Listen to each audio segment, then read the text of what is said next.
special technique. Special technique of shadow boxing. Special technique of shadow boxing. Shadow boxing. Shadow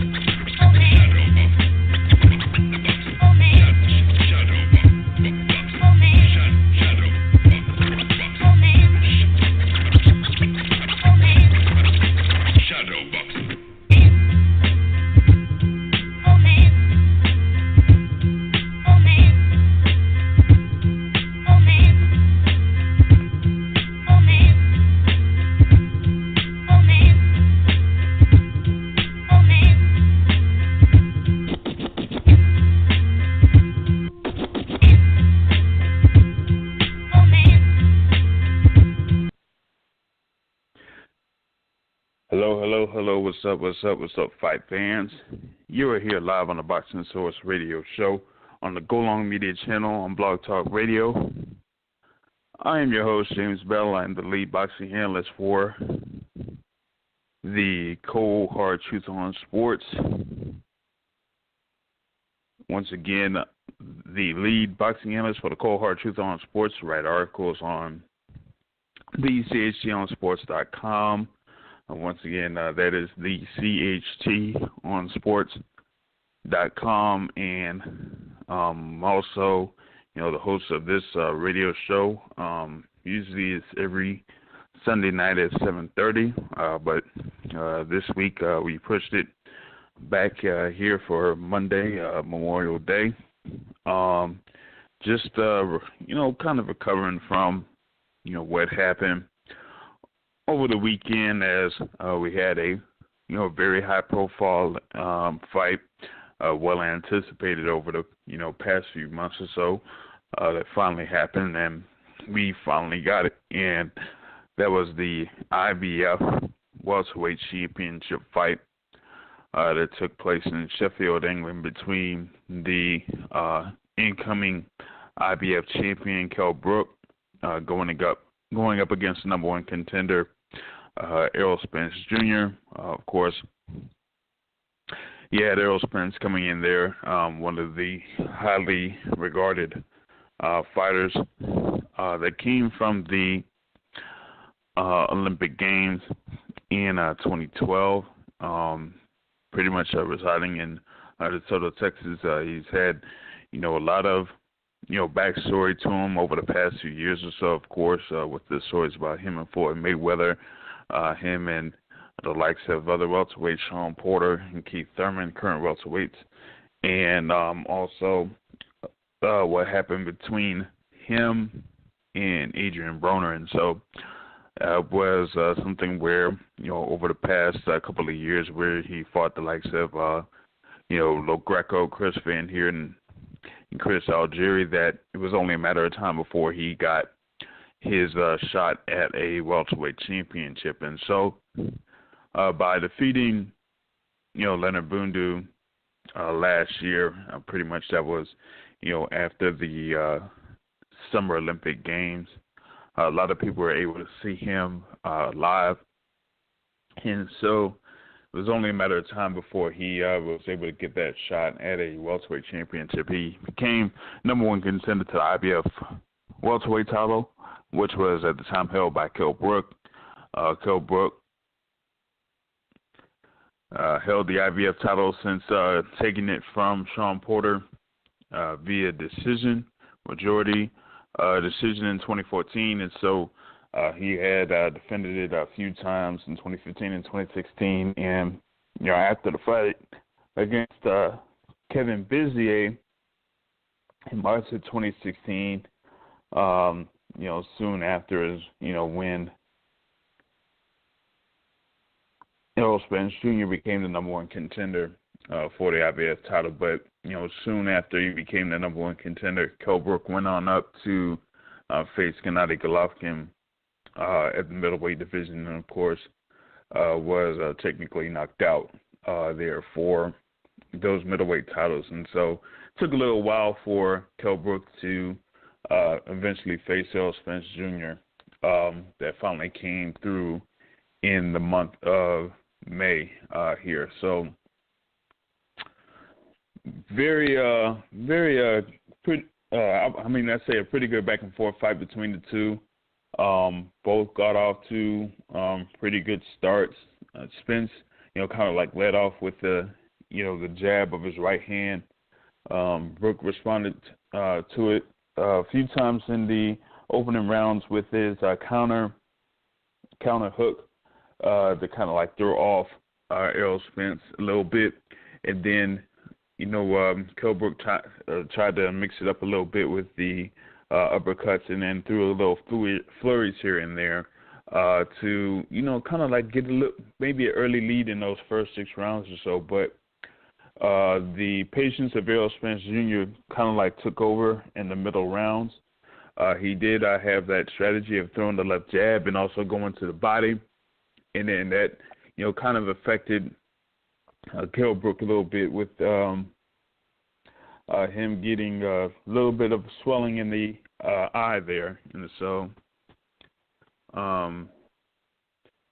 then it just looked like after the 8th round, Spence had the upper hand, and then in the 10th round, he eventually worked on the body attack to score a knockdown in the 10th round, and then in the 11th round, he was damaged in the left eye, and then that just ended up being too much for him, and he just bowed down to just be able to have like a KO, take a KO to Errol Spence. So Errol Spence is the new IBF welterweight champion, 22-0 there, moving to have his 19th knockout of his career there, and Kell Brook suffers a second consecutive loss, so going down to 36-2 there. Real quick before I get in a little bit more on it, I have 813 on the line. What's going on with you? Hey, what's up, James? This is Terrell calling from Tampa. Very excited about this week's show and what's going on going forward. Yeah, no doubt, my man, no doubt. So, yeah, I just went through the quick review of, what happened between Kell Brook and Errol Spence Jr. in the fight that was on Saturday. I've kind of got, mixed reviews about, how each fight performed in this particular fight. I've, heard a few things about, Errol Spence Jr., like there's, a couple of things there that, he kind of, didn't do all too well, and he kind of pointed it out himself, after the fight, didn't give himself a good grade for it. And, a few things that Kell Brook was able to do in the fight, especially in those first 6 rounds or so. He was, being very successful with those counters and, getting a few combinations in here and there in that particular fight. So what did you think about it? Start off. Yeah, me personally, I would not be too critical of Spence at all. I mean, keep in mind that he's, 22-0, whatever he is. He has not faced a top-level competitor in the welterweight division. Of course, he's had that desire. He has the amateur pedigree, the Olympics. He has that behind him. We know that. And he has that hunger that has fueled him to this point that he's at right now. But to be critical, no, I'm not going to do that because, actually, it's your first time facing a top-tier opponent at welterweight. So, I mean, if anything, it's a small bit of a learning curve for him at this level. I mean, so many things that you can say about this because, for one, he went overseas to fight Brook in front of 27,000 people, all right? And not everybody's not going to do that. I mean, look at a small example of Fury not going over to fight Parker over in New Zealand. Just didn't want to do it for whatever reason. But Spence took the challenge. I mean, just something he's been asking for a long time. He finally got it, he embraced it, did the training, made the weight, and got the job done. And not just that, the amount of experience that he's gained throughout this process, particularly in the ring, fighting the top-tier opponent. So, I mean, it was a good fight. With a champion, you got to beat the champion. He beat the champion. So, I mean, so much credit goes in for that. So, like I said, to be critical, that's not necessary. I mean, it's a learning curve, so he's there now. He has arrived. So now what he's going to learn, slowly but surely, he's going to become the target now. I mean, I think it's something for him at least 4 or 5 fights down the road, because keep in mind this guy's I forgot how old Spence is, but he's a young buck still in the game. But nevertheless, it was a good fight. It's one small point too I throw out too, that Brook was cleverly throwing some elbows and some forearms throughout the fight, and Spence dealt with that and just handled it, wrapped up when he could. But it was just the main thing I admired about Spence was his pinpoint accuracy of his punches. I mean, he was just a laser point, boom, boom, boom, boom, and I definitely admire his work to the body as well. He did that throughout the fight. He wasn't just a headshot artist, things like that. So, I mean, it's a lot of good things that he learned from this fight and got experience in, and that's the number one thing, experience at this level, overseas, in front of a big live crowd like that. I mean, it's awesome. Yeah, he was able to respond very well being at Bramall Lane there in that football stadium in Sheffield, and was still able to be fairly active there, throwing a total of 633 punches, landing 246. While Brook had 442 total punches thrown, while landing 136. All right, I got a couple of people here on the line. I'm going to have area code 205 on hold a little bit, but bringing in 336. What's going on with you? Not much. It's a Greg. What's he doing? Hey, what's your name? Where you calling in from, my man? Greg from North Carolina. All right, North Carolina checking in. So what did you think about the fight? What's your quick thoughts about it, and then we'll get in depth a little bit later on it. It was an interesting fight. It was, it was very interesting. I thought early Brook was taking the young boy to school. And I thought Spence, he showed a lot of heart. At one point in time in the fight, he was looking confused. But, it's only going to make him better for later on down the road. He came in, he did some great body work, and, the rest is history. Yeah. He kind of reviewed himself to having a B- on his performance. Kind of, like you were saying, he kind of had his timing a little bit off with his offense and defense, but once he was in there and made his adjustments, then that's when he got the upper hand in the fight, going into the 6th, 7th, and then 8th round. All right, I got area code 205 in right now live. What's going on with you? Hey, what's going on, James? It's Mike Grady. Hey there, Grady. What's good with you? Not much, man. I agree with the last caller where, when Brook came, when Errol Spence came in, he looked sort of, I'm going to call it stupid, or he looked worried, nervous. He looked nervous. It was nervous energy that I saw from him, which is not necessarily a bad thing, because fear makes people do great things. And so once, the early jitters settled, which, again, Brook definitely took the earlier rounds, and then once the nervous energy settled, Errol Spence pretty much started taking over. And it was after, whenever the crowd got really into it, he stumbled, and then Brook hit him or something, and then it just like a switch flip, and then the man just started, really believing in himself, you know what? Why am I not trying to fight this fight to win? And then he started throwing punches trying to win. And, by that time, Kell Brook, the gas had already been kind of leaking out. And you could see that Kell Brook only just could get so far. But he started off strong, though. So, that's good. I don't think that he wasn't fighting to win. People have to give Brook credit. He was doing a lot of stuff that the young boy, he was confusing him.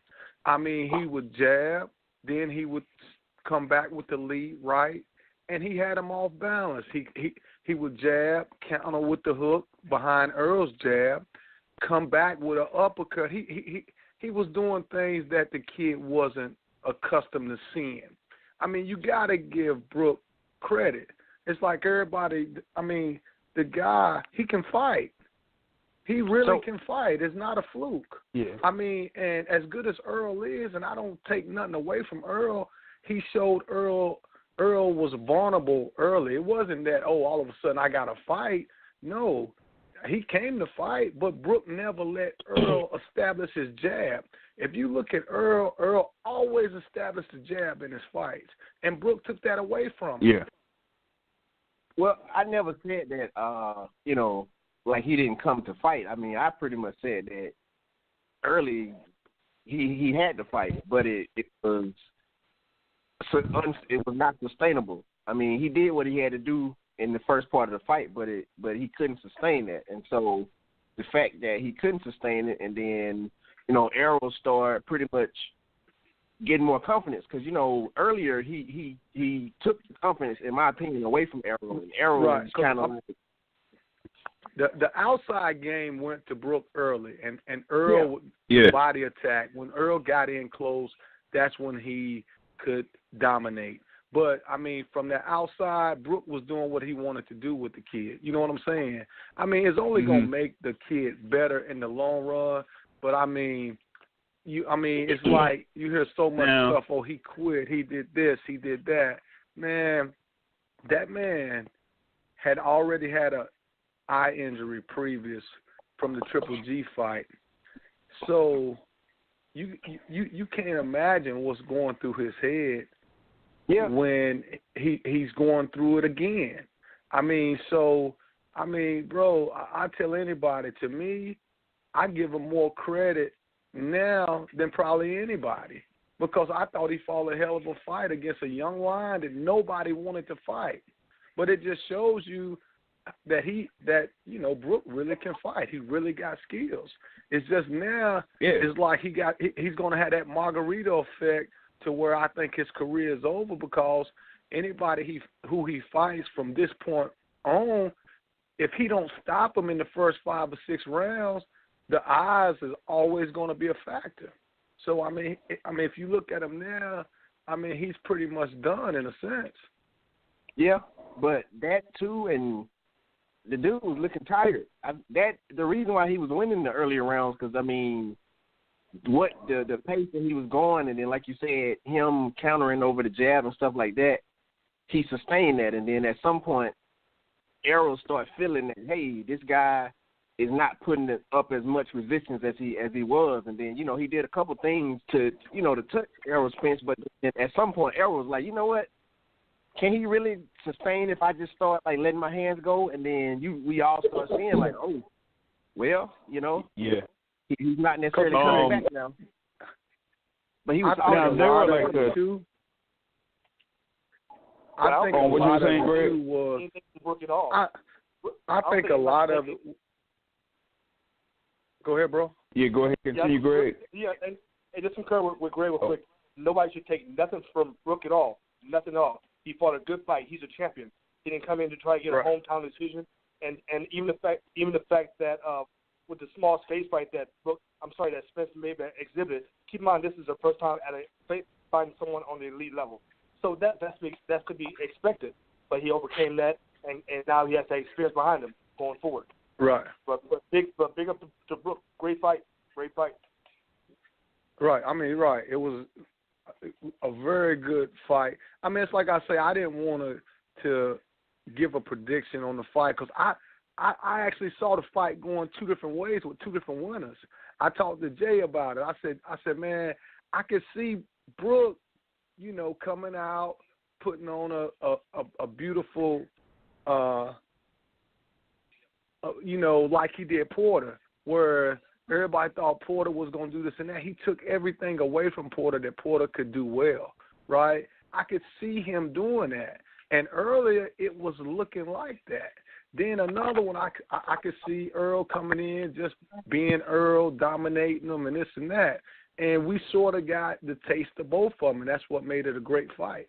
I mean, we got to see Brook, he had Earl facing a little adversity, and then we got to see Earl come in and walk him down with great body work.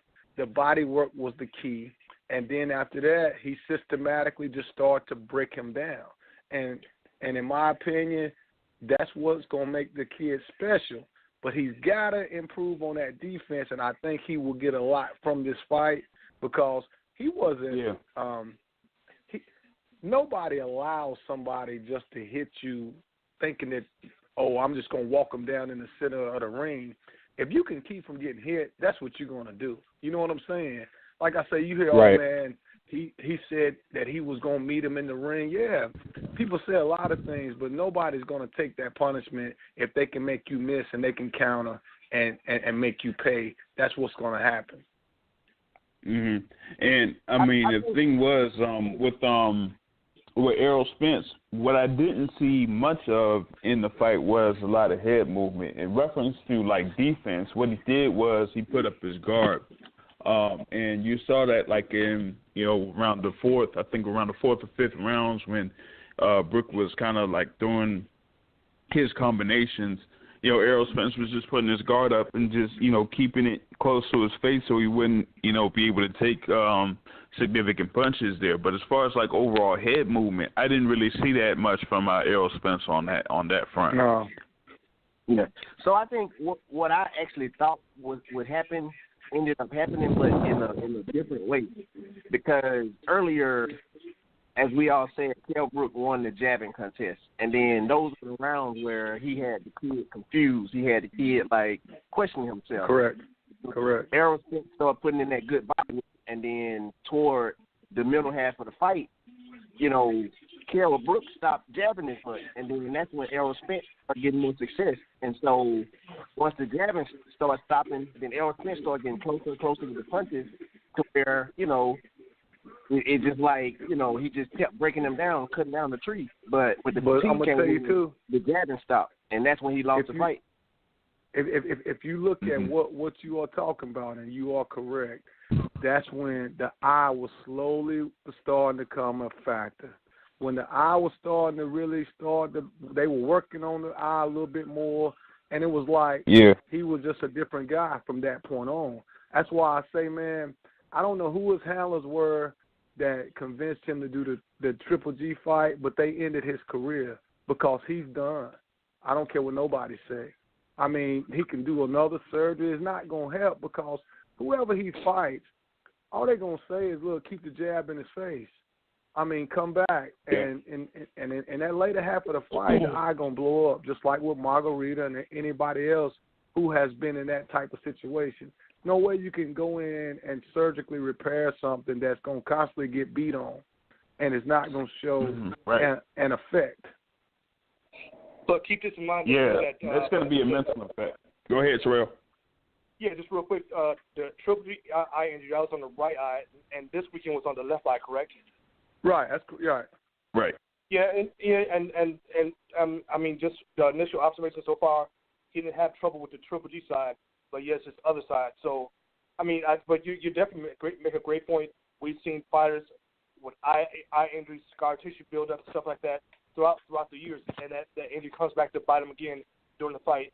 And fragile hands, all kind of examples, stuff like that comes up.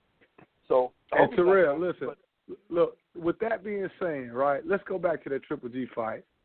The Triple G fight, Kell had no quit in him. Even with the eye injury, that was the first time he was ever in that situation with an injury to the face. He never was going to quit. The corner quit that night. The corner got up and threw the towel in, right? But this fight right here was different. This fight right here, as soon as he was injured, it was like he was hitting the panic button. And then it was like, oh, man, I know what the doctor said the last time. I don't want to risk this and that. Because that first time against Triple G, I'm like, when he looked over like what was going on, he was still in the fight.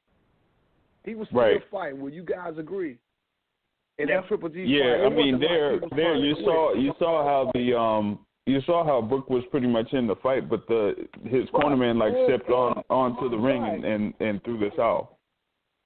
Right, because he wasn't trying to quit. He had no quit in him. But this fight right here, it was like, man, as soon as that eye was starting to bother him, it was like he was pretty much, man, the eye, and he didn't want to fight anymore.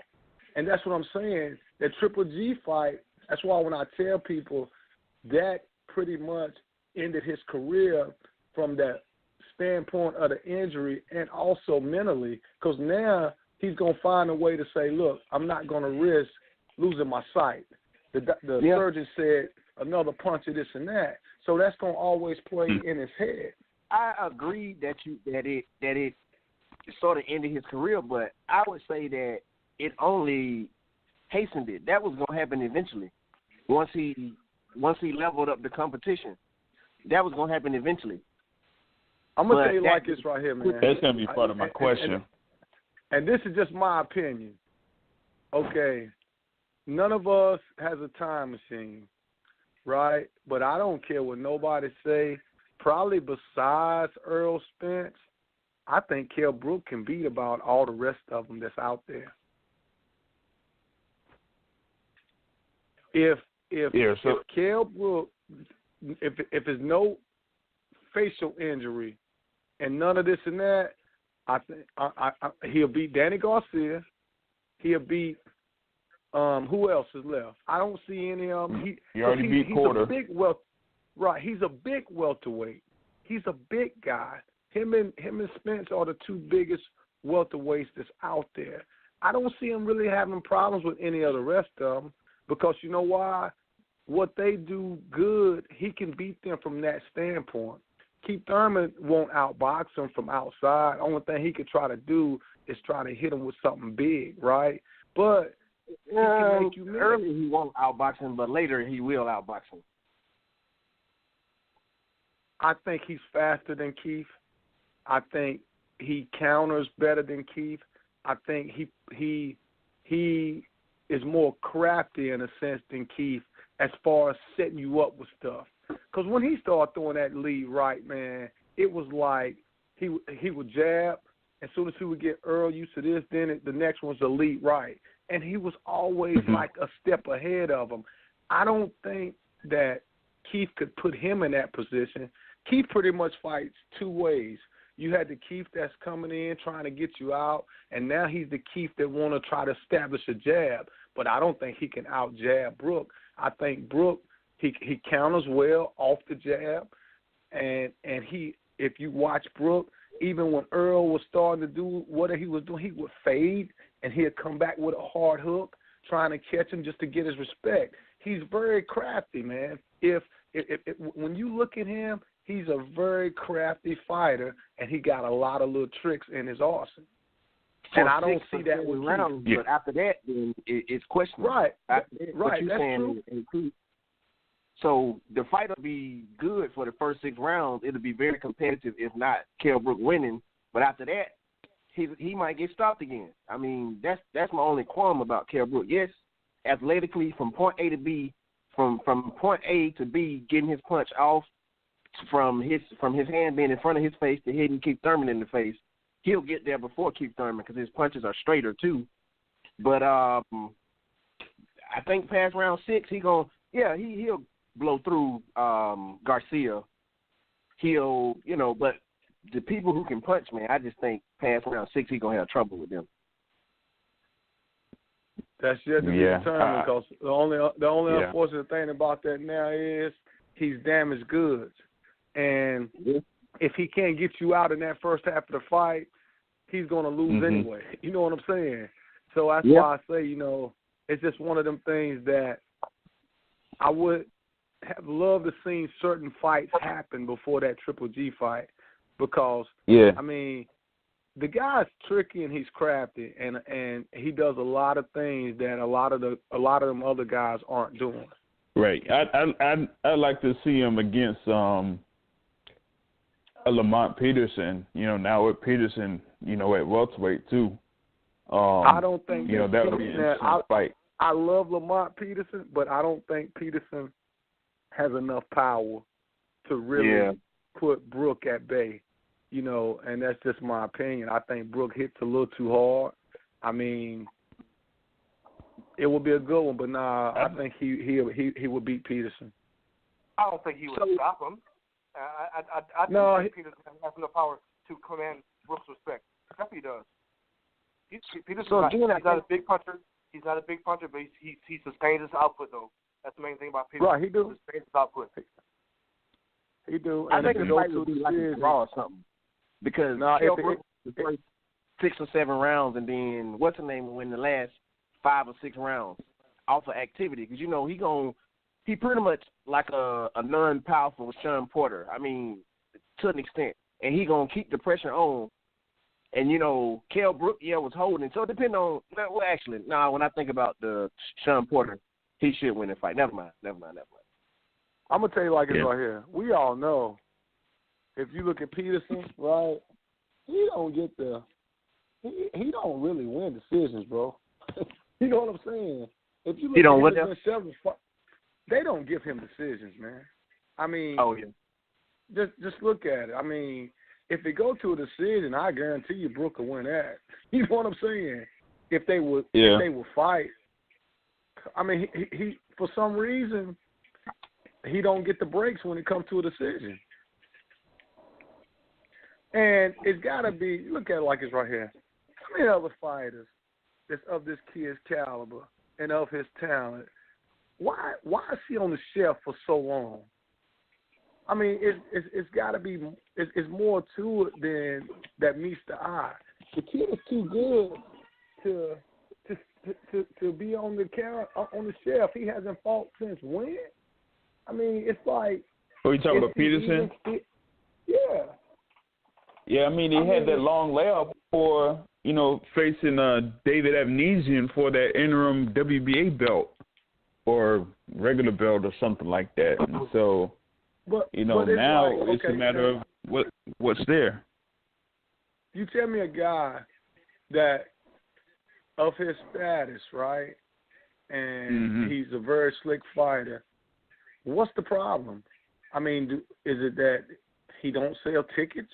What is it, the fact that you just sitting there letting this guy continue to get older and older and older without putting him in the ring? Everybody else is fighting. What's the deal with him? Yeah, I don't know. And right now, looking at the WBA rankings, they could come up with some, good matchups for Lamont Peterson. I mean, they put Danny Garcia in there so he could have a rematch against Garcia. He could have a rematch against Lucas Matisse, or he could, fight Adrian Broner, who's there at ranked number 2 right now. So there's a good amount of options for Lamont Peterson to, have a fight for him right now, and nothing, has been locked down for him yet. I would liken him to like a Robert Guerrero. That's what he is, but for the higher tier fighters. Like Robert Guerrero is before the fighters get to the higher tier, and he is the fighter that those higher tier fighters fight once they're at that tier. But for the most part, the same outcome happens. It's just a good name for those people. That's what I think they see him as. Why he would be on the shelf so long. That's an interesting take on it.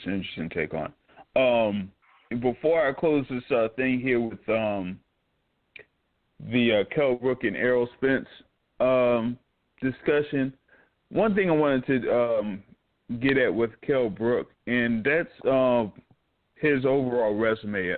There have been a good amount of people that kind of like critique his resume over the course of his career, leading up to fighting Gennady Golovkin and Errol Spence Jr.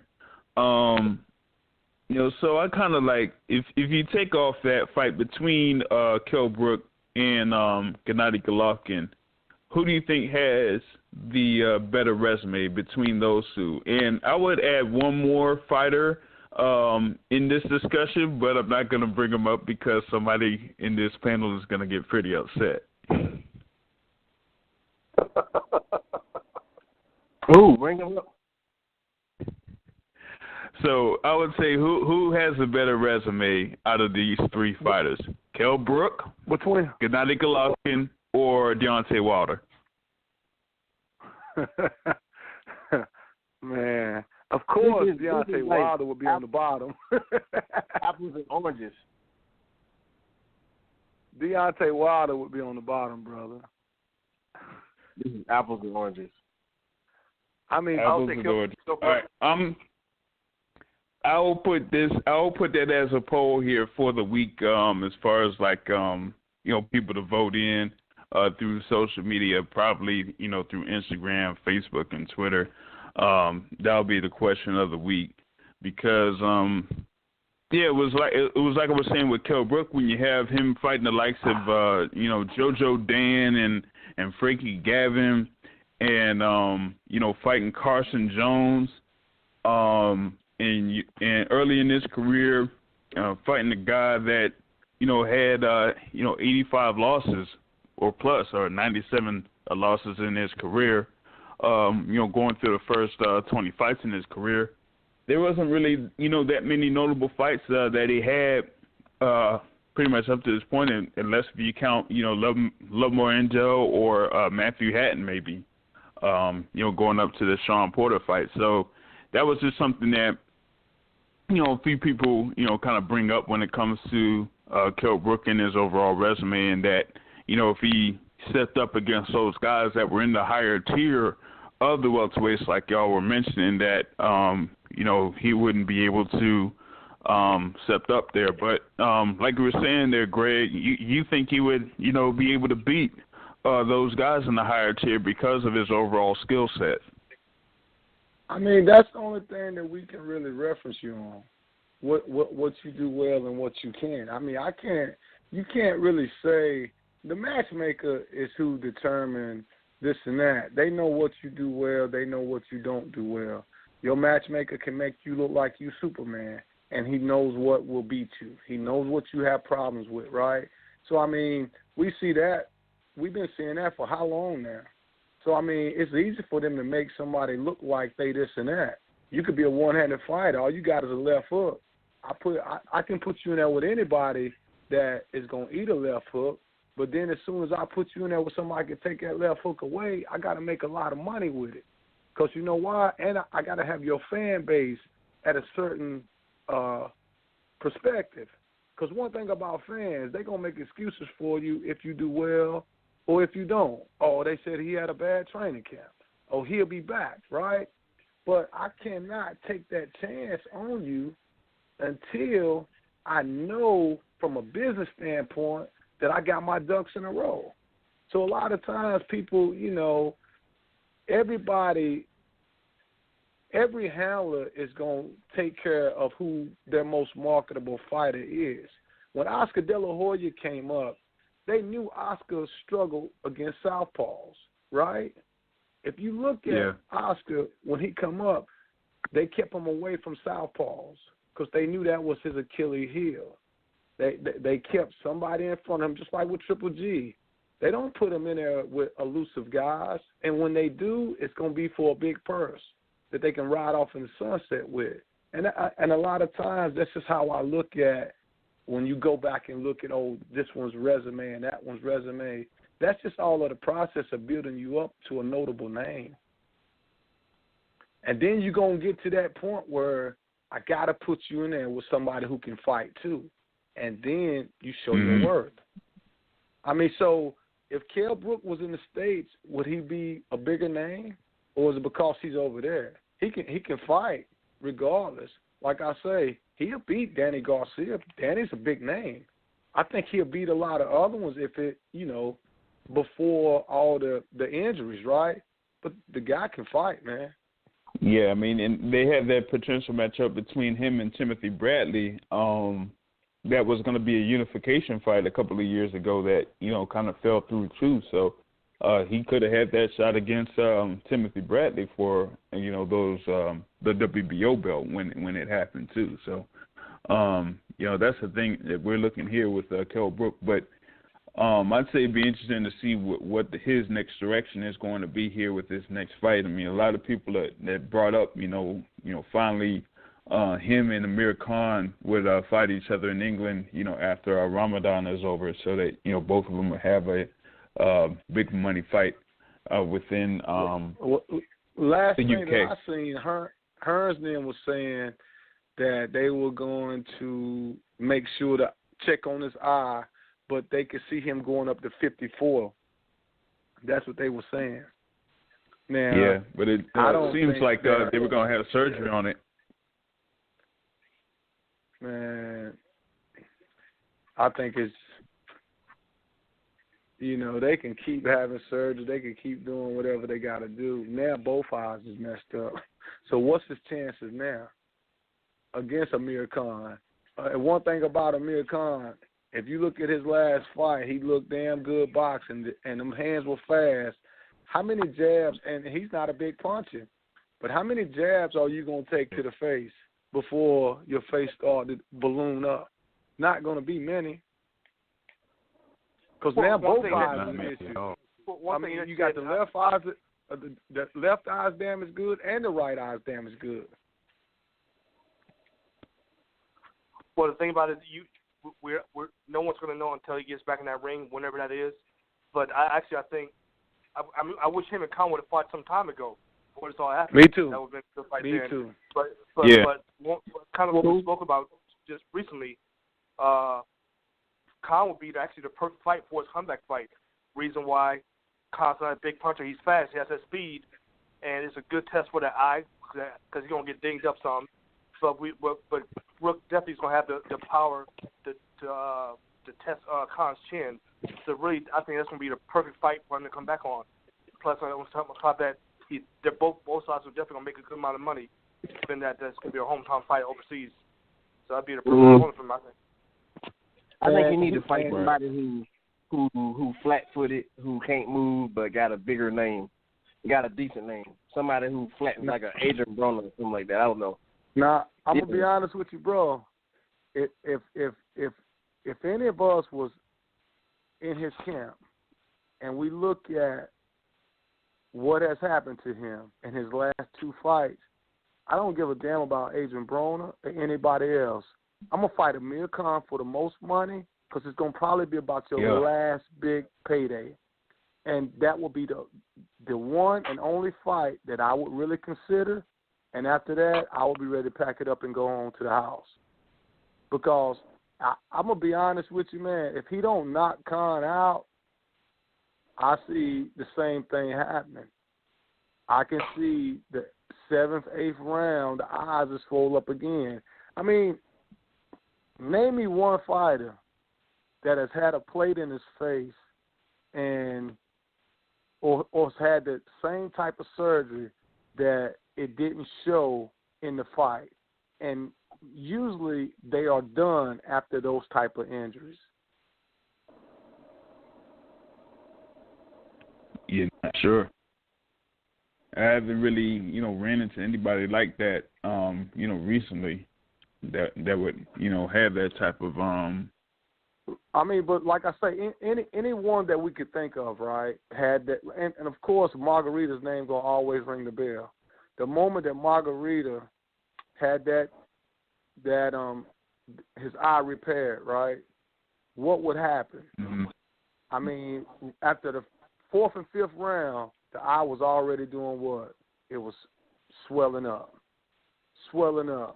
Then the doctors are going to start. Margarita never wanted to quit, but once the doctor, hey, it's a concern, he's going to start to check on you, and he's going to go from there, and eventually they're going to stop the fight. Yep. Exactly.